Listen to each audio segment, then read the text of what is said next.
There's no need to fear. Underdog is here. Time again for the Underdog Show, starring that champion of champions, Underdog.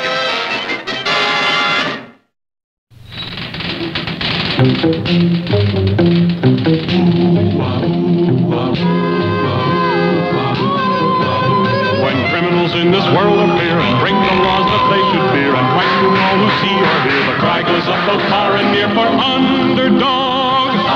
Underdog. Underdog. Underdog. Speed of lightning, roar of thunder, fighting all who love or plunder. Underdog. Underdog.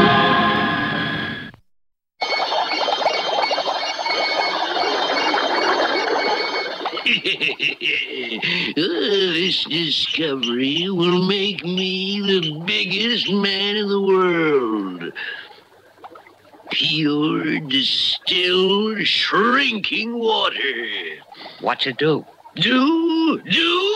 It shrinks things. One squirt will shrink a 6-foot man down to the size of my thumb. Yeah, but will it work? Of course it will work. Everything I do works. Think of it. Everyone on Earth will be the size of my thumb. I will be the biggest man in the world. You're gonna put it in a water gun? No, I'm going to put it in a squirting flower. Far more artistic. Come, we'll try it out. Come along, Fido. Good afternoon, sir. Would you care to sniff my flower? No, I certainly do not want to sniff your flower. Simon says, sniff. Perfect. Take him home, Fido. Put me down! Okay, Harry, haul away.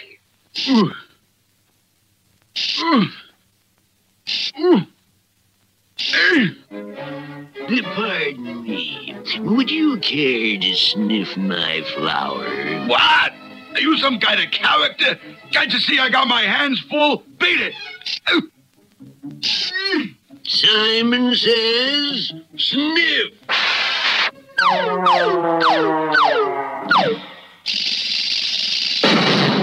Perfect. All over the country, people will shrink, and Simon Barsinister will be the biggest man in the world. Yeah, but what about you-know-who? Who? Underdog. I have a plan for him.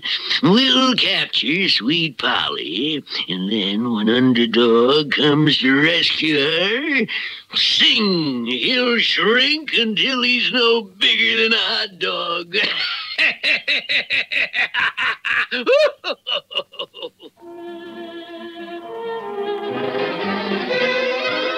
Good morning, Sweet Polly.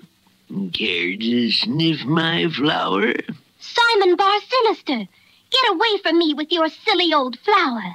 Simon says, sniff.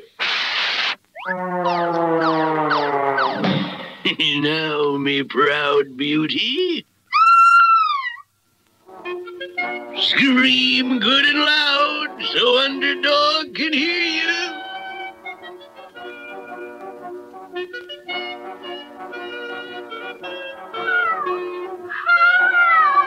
Sweet Polly. When Polly's in trouble, I am not slow. It's hip, hip, hip, and away I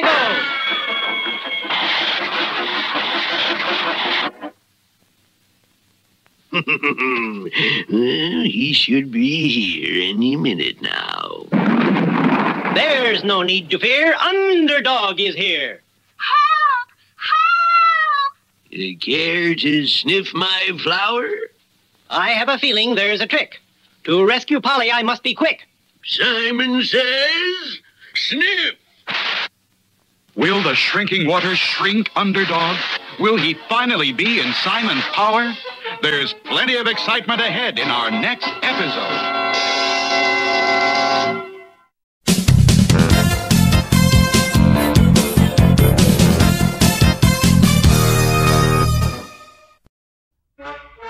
Well, Chumley, at last we're going to be a success. I have just bought this magnificent barbershop. Here we are. Beautiful, isn't it? Yeah, but Tennessee, where are the barbers? Where are the Chumley, we are the barbers. You and I. But gee, Tennessee, we don't know anything about being barbers. What's to know, Chumley? A snip-snip here, a little snip-snip there. Nothing to it. Tennessee Tuxedo will not fail. No buts, Chumley. Ah, here is our first customer. Shave and a haircut. Very good, sir. Right this way. This is my assistant, Mr. Chumley. All right, Mr. Chumley, if you will wrap the sheet around this gentleman. Mr. Chumley. Sorry, Tennessee. Sorry, sir. All right, now we'll shave you. Just lean back. Whoops. Too far back, Tennessee. You clumsy! Sorry, sir, sorry. Now for the shave. Lather, Mr. Chumley. Not on me, you dim-witted walrus. On him. Not so much, not so much. Oh, give me that. Now let me out of this madhouse. Now, calm down, sir. Mistakes will happen. Yes. Here we go. There we are. Hot towel, Mr. Chumley. Hot towel coming up. Ooh, that is hot. Ooh. Ouch! Ooh, gee!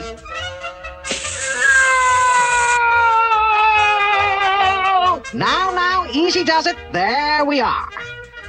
Now, how does that look? Whoops. My mustache! You cut half of it off. I'm lopsided. That's easy to fix. No! Clippers, Mr. Chumley. Gee, Tennessee, I think you need a little more off this side. You're right. Nope, too much. I'll even it on this side. Whoops. Enough! I'm getting out of here before you cut off my head. You butcher! Gee, Tennessee, I think we'd better talk to Mr. Whoopi before we get any more customers. You're right, Chumley. I'll call him this minute. Phineas J. Whoopi here. Oh, hello, Tennessee. Barbers? Haircutting? But my boy, haircutting takes skill and experience. You have to go to school. Not that kind of school, barber school. All right, Mr. Whoopi, that's a good idea. Thanks very much. Come on, Chumley, we're going to close up shop and go to barber school. Just a minute. Sorry, sir, we're closing. Quiet, yous. I got a little job to do, see? And I want to come back here this afternoon and have you two jerks make me into a new man. I want to look different so even my best friends won't know me. But we're barbers, not... Listen, it says on the sign outside, let us make a new man out of you. So that's what you're gonna do. And if you don't, I'll play you two goose a tune on my violin. Gee, Tennessee, maybe we'd better go see Mr. Whoopi now. I see. You boys want to learn how to change a person's looks. Yeah, you know, like they do on TV and in the movies. Oh, you want to learn about theatrical makeup, eh? Yeah, like how to make a young man look old, maybe? Well, tell him about his taxes. Well, I think I can show you something about that. I just happen to have a makeup kit around here at... Oh, where did I put it? In the closet, maybe.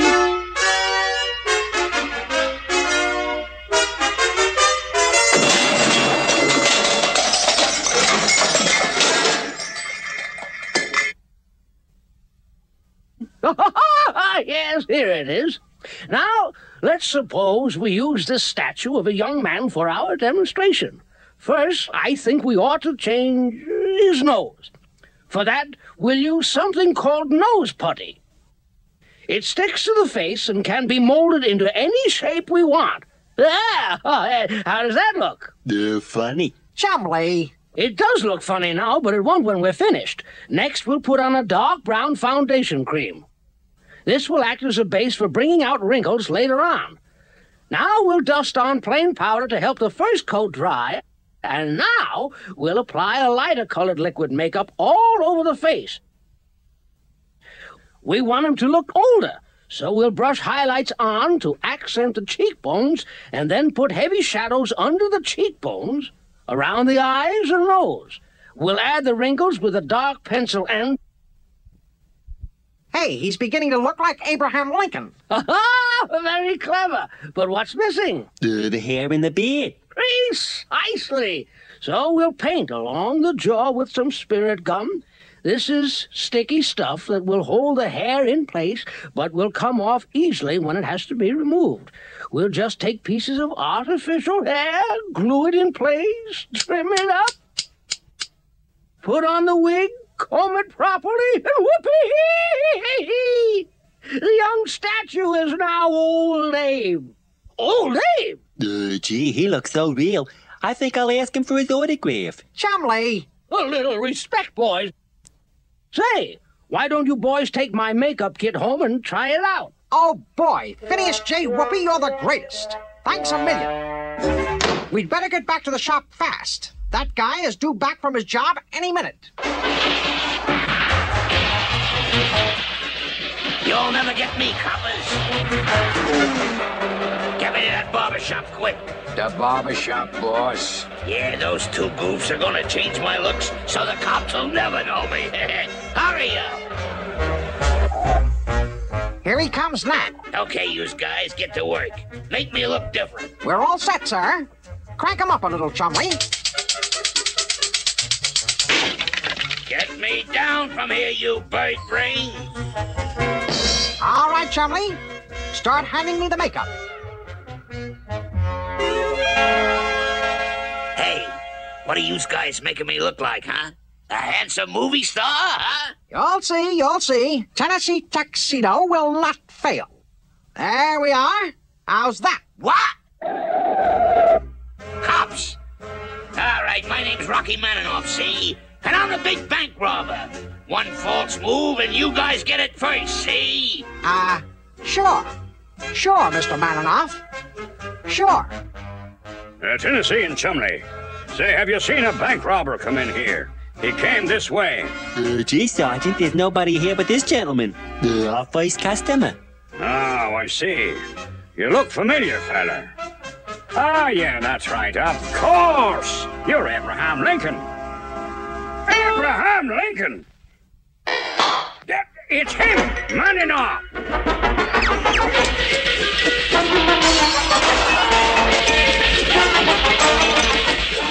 All right, no more funny business. Get your hands up and come along. Well, Chumley, it looks as though we're a complete bust in the barber business. Yeah, we've been clipped again.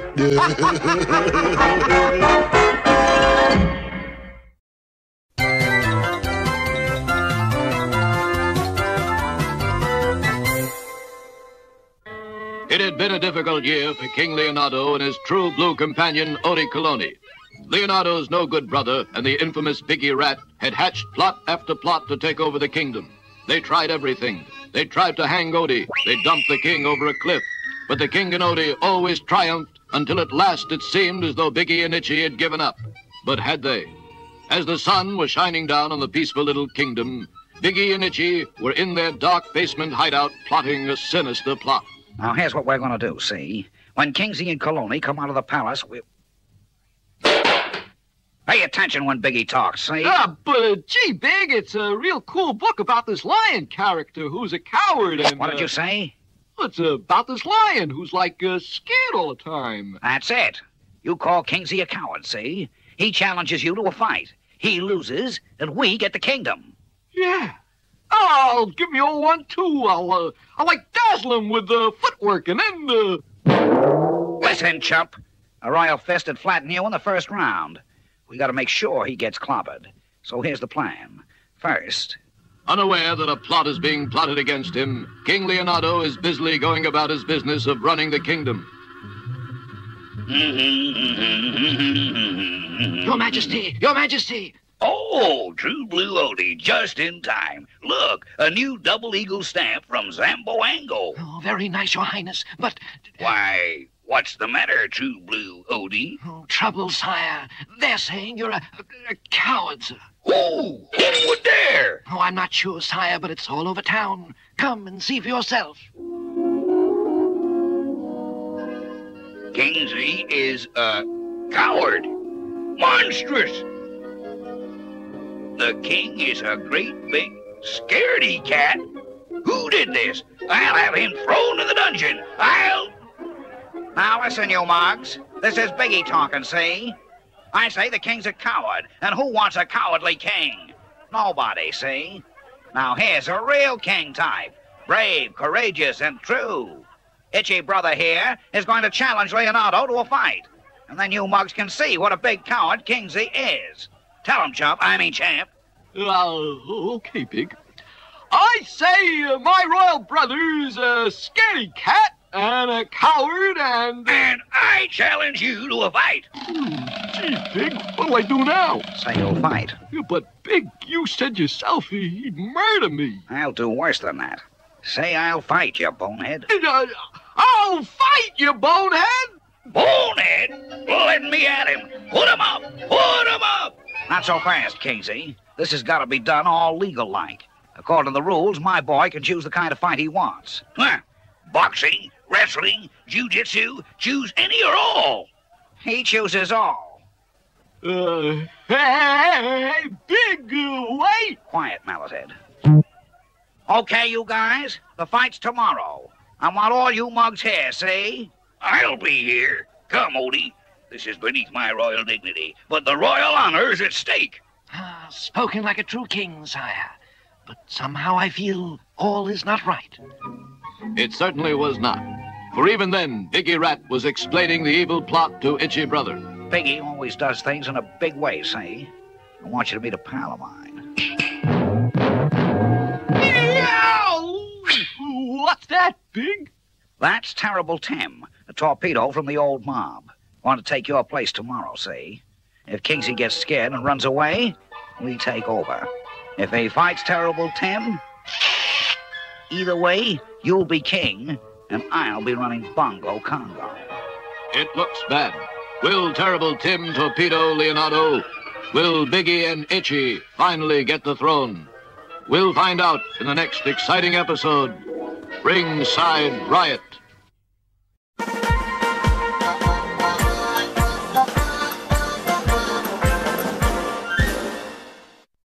There, the North Woods. I must tell you of my exciting lumberjack days. Must you really, Commander? The North Woods Lumber Company had fallen behind with log deliveries, so they called on me. I went to work immediately.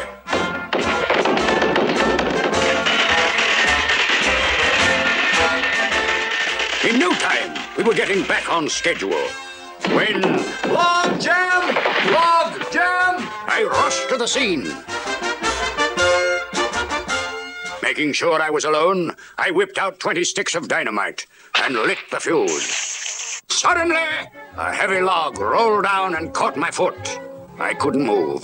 With the fuse of the dynamite growing shorter, I was doomed. Shattering. You didn't have a chance. Of course I did. Since my hands were free, I quickly built around myself a sturdy log cabin.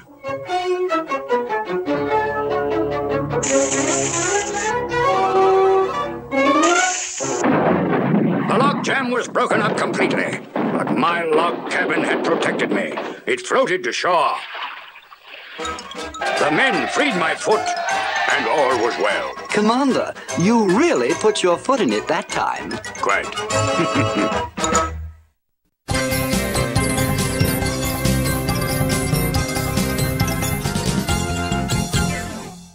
In our last episode, Underdog was squirted with Simon Barsinister's newest discovery, shrinking water.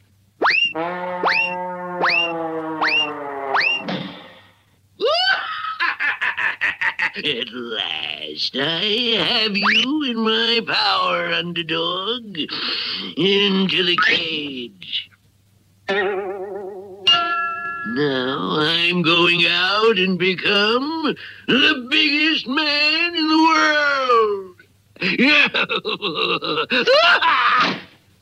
Oh, Underdog, what shall we do? I still am strong, as you shall see.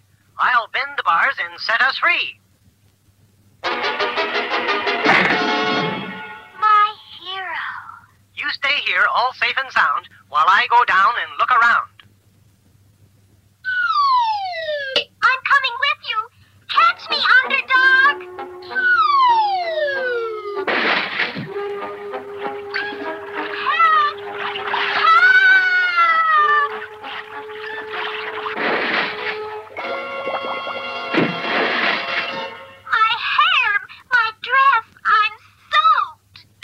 No need to shout. I'll pop you in this toaster and dry you out. While you get dry, I'll look about to see if there is some way out. Underdog! Oh, thank you, Underdog. You know, I just had an idea. Simon and Cad might be back any minute. Why don't we set a trap for them? Quickly, Underdog went to work to set the trap. Flying back to the table, he threw down a large ball of twine. And working as fast as possible, he stretched it several times across the doorway. What a brilliant idea, Underdog. Simon and Cad will trip over this and fall, and then we can run. Simon says, sniff.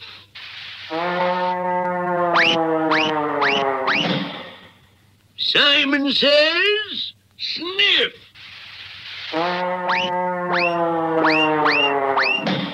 Oh, fool. This is much too slow. I've only shrunk 15 people in the last hour. Not very good production. I've got it. My cloud machine. I'll make a big cloud out of shrinking water. Then, when it rains, everybody will shrink. Come, Cad. We'll go get the cloud machine. Here they come. Ready? Ready. I'll just get that machine and... Whoops! Run for it! They're getting away! After them!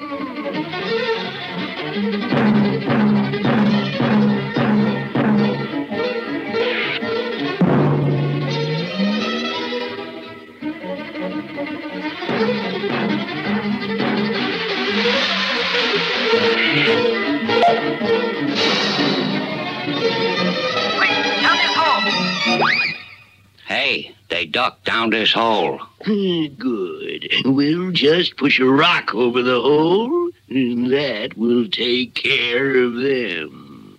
Oh, that was close, but we're safe at last. I could not have run for very long. I'm afraid a lot of my power has gone. Well, we should be safe in here. What new danger is this? Will Underdog be able to handle it in his weakened condition? There's a chilling time ahead in our next exciting episode.